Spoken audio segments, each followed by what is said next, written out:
Você já se sentiu vítima de violência? Eu não estou só falando de violência física, eu estou falando de agressão verbal, eu estou falando de pressão psicológica. Vamos falar sobre isso no nosso papo de hoje?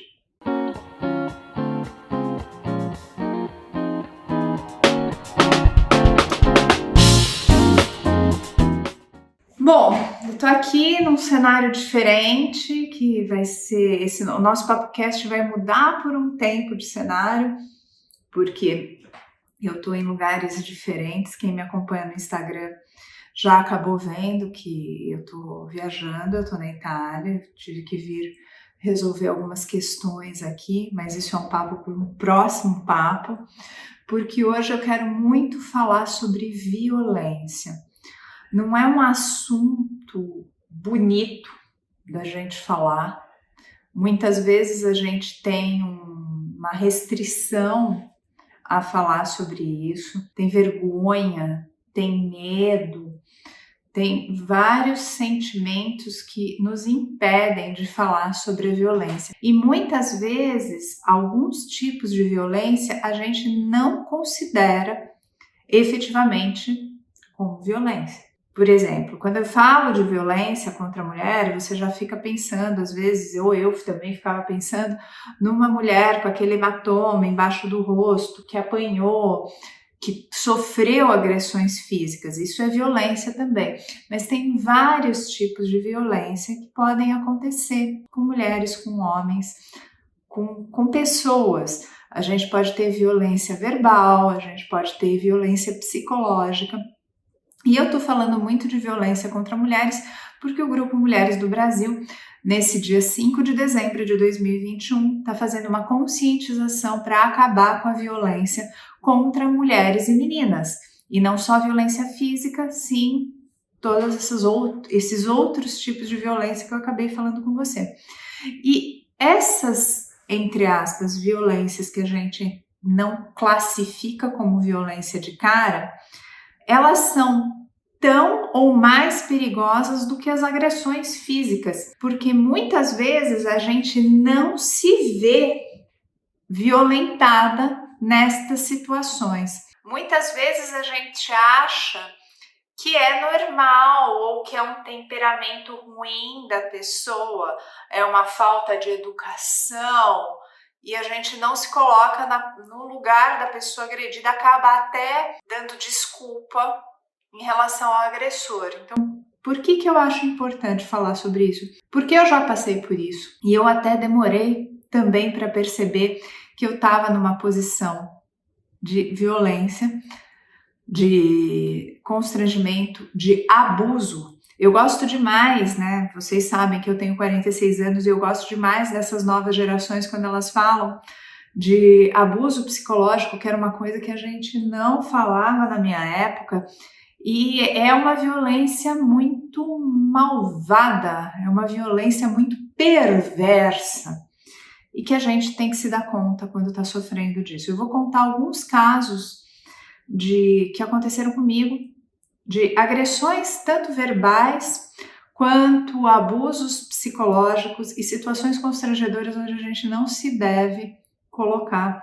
E você esteja à vontade aqui para contar nos comentários também os seus causos, para desabafar e para receber apoio e suporte dessa rede linda que a gente está formando aqui no Causos da Casa. Eu vou começar com abusos e agressões por escrito. Eu tive um caso trabalhando, que eu estava para lançar um produto, e na véspera do lançamento desse meu produto, eu estava trabalhando com um homem, e a gente tinha conseguido fazer uma coisa muito legal, conseguido fazer uma venda bacana, e eu recebi uma mensagem dessa pessoa falando o seguinte: vamos comemorar, sim, vamos comemorar. Eu vou te levar para jantar e depois eu te levo para um motel. Além de ser um assédio, sim, foi uma questão violenta, era uma pessoa que estava hierarquicamente mais forte, ela estava mais alta na cadeia produtiva deste projeto e realmente por isso achou que podia me fazer esse tipo de proposta, sendo que eu nunca tinha dado um espaço para tal cidadão. A pessoa se aproveitou da sua situação privilegiada para fazer o que não devia.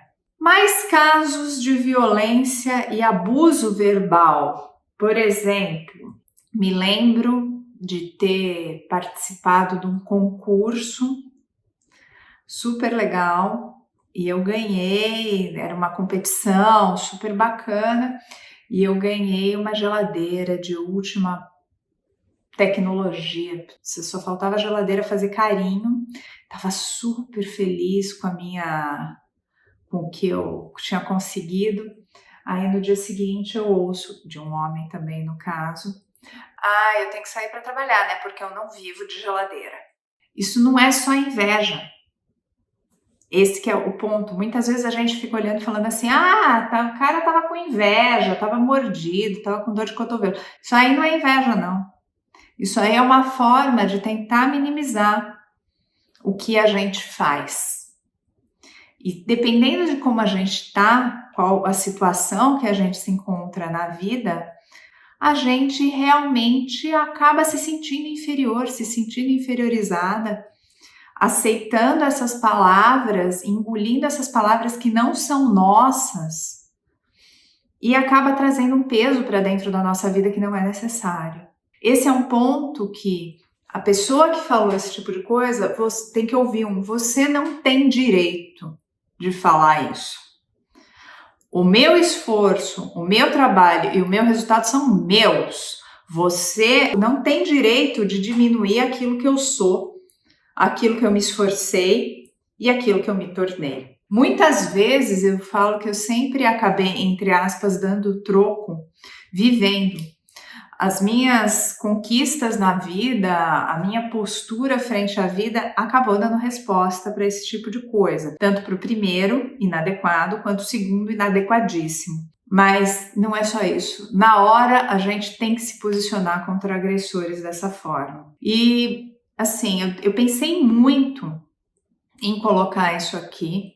Eu já falei na internet sobre isso no Terapia da Casa. Se você ainda não conhece Terapia da Casa, se você não fazia parte, foi a série de lives, eu fiz 100 transmissões ao vivo ao longo da pandemia, elas são todas no YouTube. E no Terapia da Casa eu contei essa história e a minha equipe pediu para eu contar de novo. A Grécia, a Gi também. E eu vou contar a história do meu anel. Eu não tô com ele aqui, que eu acabei não viajando com ele, porque ele é grandão e como eu tenho que usar luvas aqui, ele acaba me atrapalhando. Isso aqui, deixa eu te falar, isso foi uma bagunça que eu fiz na minha mão dias antes de eu viajar, por isso que eu tô imobilizadinha, mas já tá melhorando.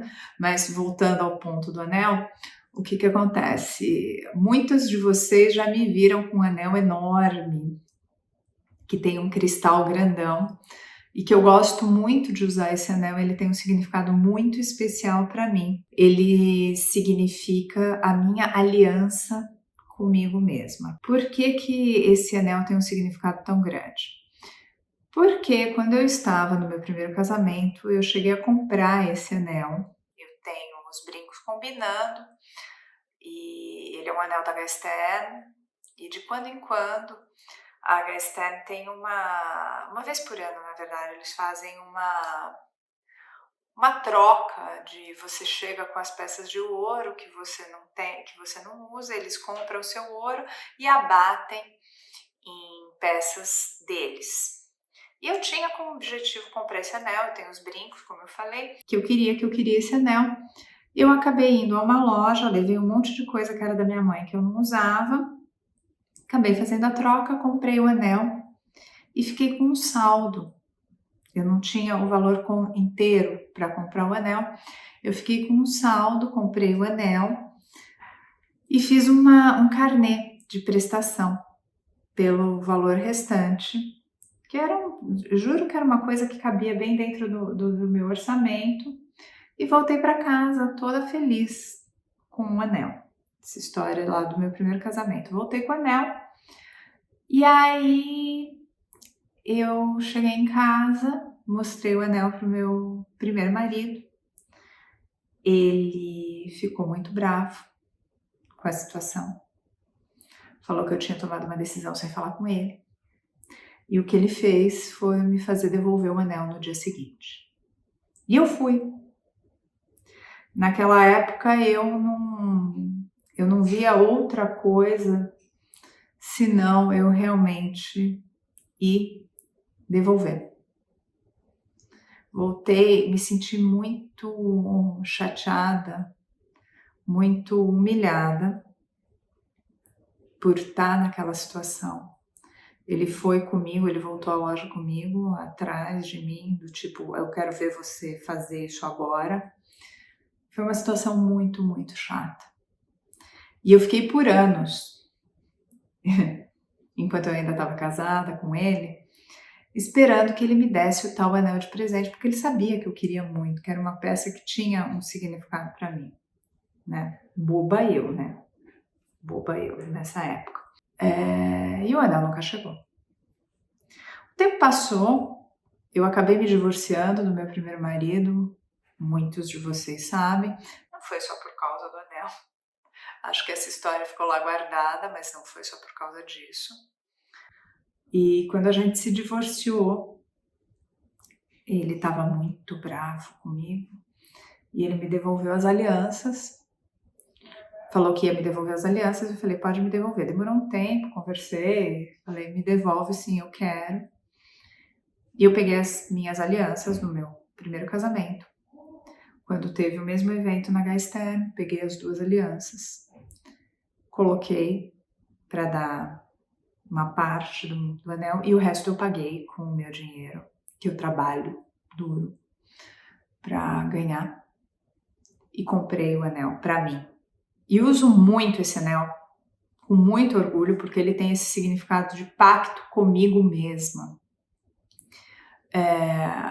Pode parecer uma bobagem, isso que eu estou contando, mas é um fato de violência, sim.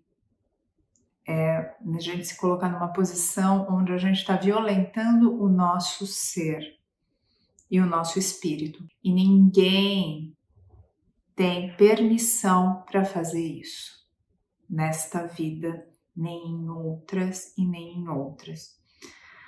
Eu estou abrindo uma questão muito íntima minha nessa nossa conversa, colocando como exemplo mesmo, porque eu não quero que mais ninguém passe por situações como essas que eu contei, que eu passei. Eu estou conversando com você aqui como eu converso com a minha filha, como eu converso com o meu filho, e eu falo que eles têm que se respeitar. E que a gente, na verdade, a primeira pessoa que nos respeita somos nós mesmos.